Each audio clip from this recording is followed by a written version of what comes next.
A. Pengertian belajar. Belajar merupakan suatu proses kegiatan yang dilakukan seseorang untuk mendapatkan tambahan suatu ilmu. Sedangkan prestasi belajar adalah hasil dari proses pembelajaran yang dilakukan tersebut. Belajar dapat dikatakan berhasil jika terjadi perubahan dalam diri siswa, namun tidak semua perubahan perilaku. Adapun perubahan tingkah laku akibat belajar memiliki ciri-ciri. Ciri-cirinya antara lain: A. Perubahan intensional.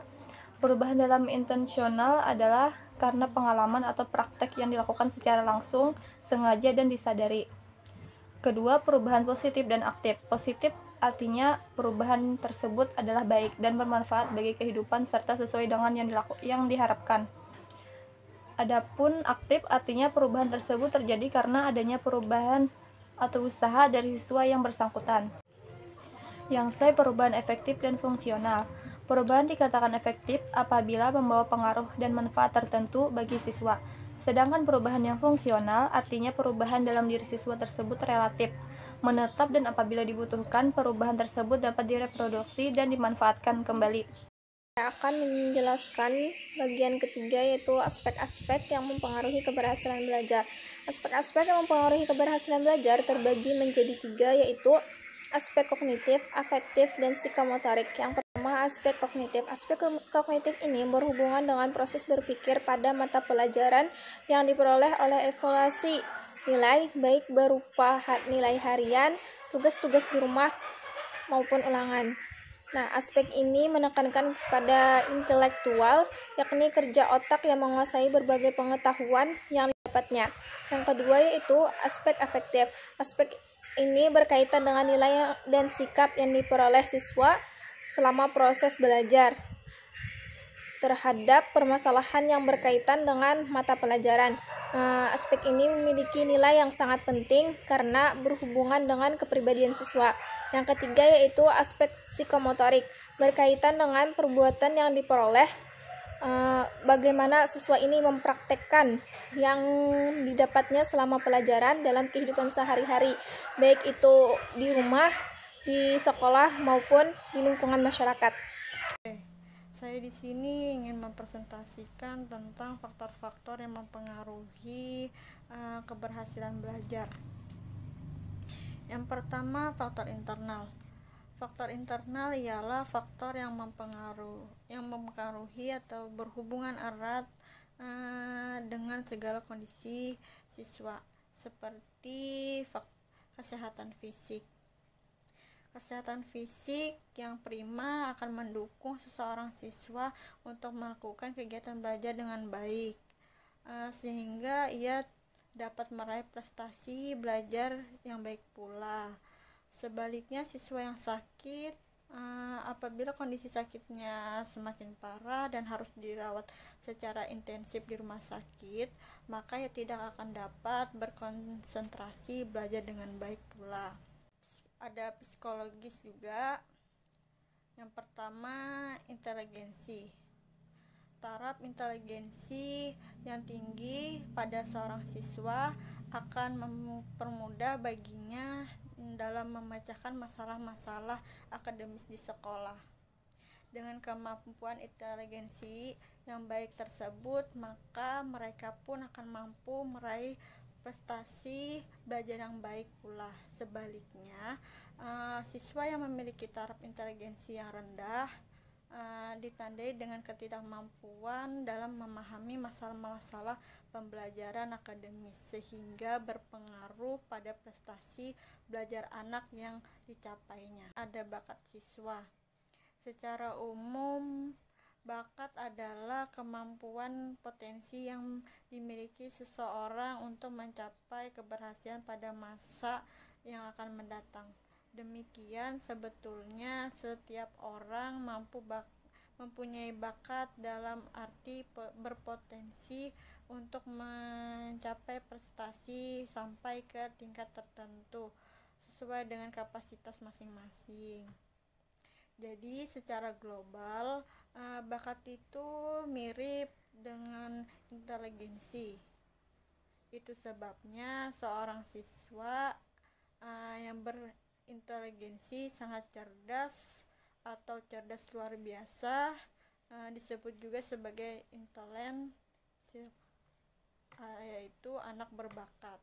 Yang selanjutnya lagi, minat adalah ketertarikan secara internal yang mendorong individu untuk melakukan sesuatu atau kecenderungan dan kegairahan yang tinggi atau keinginan yang besar terhadap sesuatu.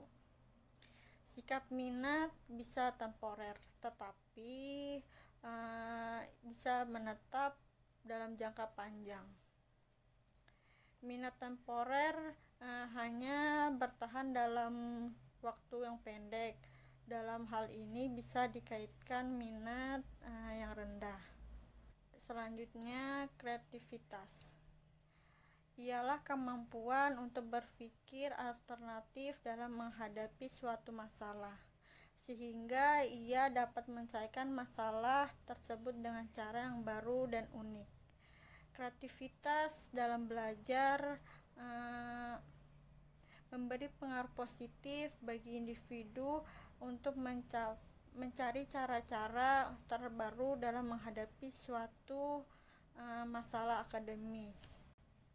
Dan selanjutnya, motivasi adalah dorongan yang menggerakkan seseorang untuk melakukan sesuatu dengan sungguh-sungguh.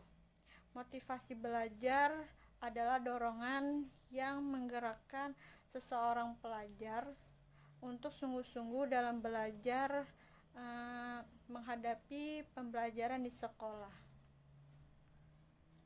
Motivasi prestasi ialah motivasi yang akan mendorong individu untuk meraih prestasi belajar yang setinggi.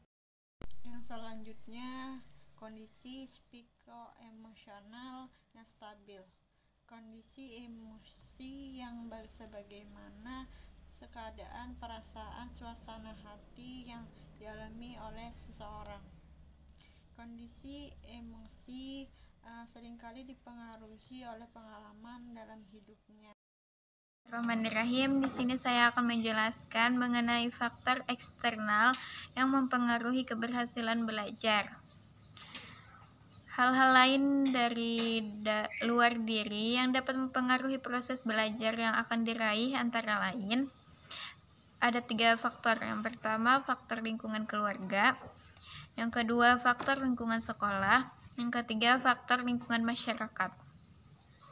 Dalam faktor lingkungan keluarga, diantaranya ada faktor sosial ekonomi keluarga.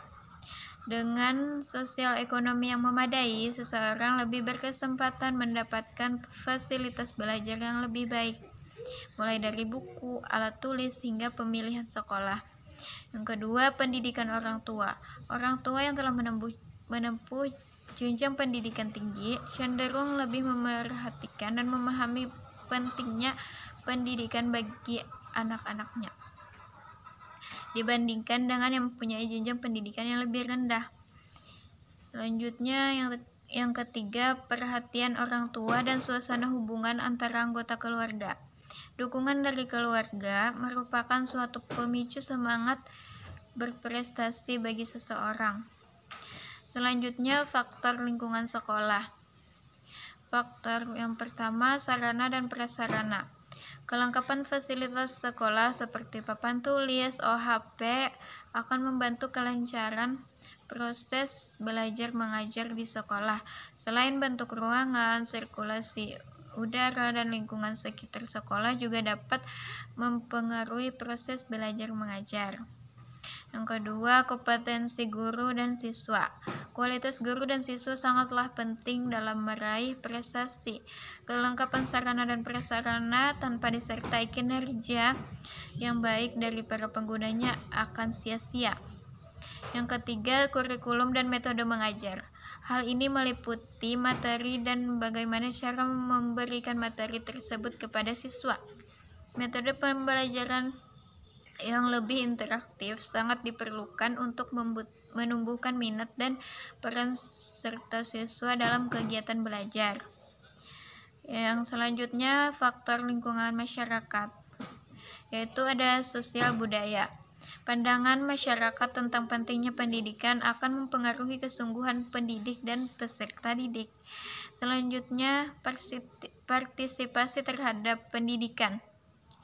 Bila semua pihak telah berpartisipasi dan mendukung kegiatan pendidikan, mulai dari pemerintah yang berupa kebijakan dan anggaran sampai pada masyarakat bawah, setiap orang akan lebih menghargai dan berusaha memajukan pendidikan dan ilmu pengetahuan. Sebelumnya, perkenalkan nama saya Rizda Lisa. Saya berasal dari Banjarmasin. Domisili saya di Jalan Selinesi 2, daerah Gambut, Kabupaten Banjar. Kerjaan saya sekarang adalah dosen di UIN Antasari Banjarmasin. Baik, Bu. Adapun pertanyaan saya, bagaimana menurut Anda dampak banjir ini terhadap kegiatan belajar? Selama sistem belajar mengajar saya kan mahasiswa itu yang saya alami pada masa itu kan ada di berbagai daerah. Bahkan saya itu juga tidak belajar di tapi saya juga mengajar di beberapa kelas di beberapa kampus juga di Kalimantan Selatan, termasuk di Unisca, termasuk di Upaya. Di sana dampak banjir sangat berpengaruh dari sistem belajar mengajar pada mahasiswa saya, terutama pada mahasiswa yang masih berada di tempat daerahnya di daerah yang terdampak banjir, tentunya daerah Antakan, daerah Barabai dan sekitarnya dan Pelaihari. Tentunya hal itu dapat menyebabkan jaringan sangat sulit karena semuanya dilakukan secara daring. Bahkan kita sebagai pengajar tentunya mempunyai inovasi bahasa inovasi untuk memudahkan bagaimana sih proses belajar mengajar kita tetap berjalan dengan lancar. Ya, sebagai dampaknya tentunya kita harus lebih kreatif sebagai dosen atau sebagai pengajar terhadap kegiatan belajar mengajar tersebut. Bagaimana rasa minat belajar anak selama terdampaknya banjir?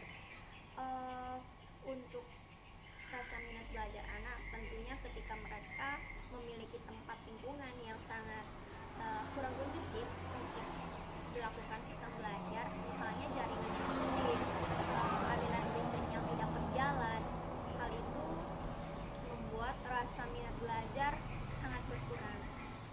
Jadi kita sebagai pengajar atau sebagai dosen tentunya membuat bagaimana sih rasa toleransi kita terhadap manusia atau teman, ya saya menganggap mereka teman, ya kerabat, ya tentunya kita melihat rasa minat belajar mereka seperti itu, tentunya kita tetap memberikan support yang besar, memberikan semangat yang besar bahwa minat belajar itu harus tetap ditumbuhkan. Karena belajar anak selama terdampaknya banjir. Untuk banjir sendiri kayak misalnya presentasi ya, sekarang kan belum zaman presentasi karena hanya beberapa pertemuan kalau di universitas, mungkin ke dalam nilai mereka terhadap ketika menerima pembelajaran dan lain sebagainya, tentunya kita sebagai dosen atau sebagai pengajar ya tentunya tetap menginginkan mereka mendapatkan prestasi yang bagus. Jadi mereka tetap mendapatkan nilai yang bagus karena kita juga ibaratnya melihat mereka kualitas hasil tugas mereka pun sebaiknya adalah hal yang bagus kayak gitu. Jadi tidak ada kurangnya yang mungkin karena kurangnya e-booknya kurang, jaringannya tadi kurang, tentunya hal itu adalah mengurangi, tapi untuk sistem lain sebagainya tetap Siswa dan anak saat belajar pada lingkungan yang terdampak banjir, apakah sangat berpengaruh pada kesehatannya? Kesehatan pada anak itu kan tentunya mereka tinggal di pengungsian karena mereka tidak dapat tinggal di rumah. Ya menurut saya ya sangat berpengaruh karena mereka berkumpul bersama, tidur bersama, tinggal bersama, ya otomatis mereka kesehatannya akan menurun. Jadi dari hal itu tentunya kita sebagai pengajar atau sebagai dosen, saya di sini adalah sebagai dosen, ya tetap memberikan ibaratnya support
support yang besar dan semangat yang besar untuk musibah yang menimpa kita ini. Mungkin itu dari saya.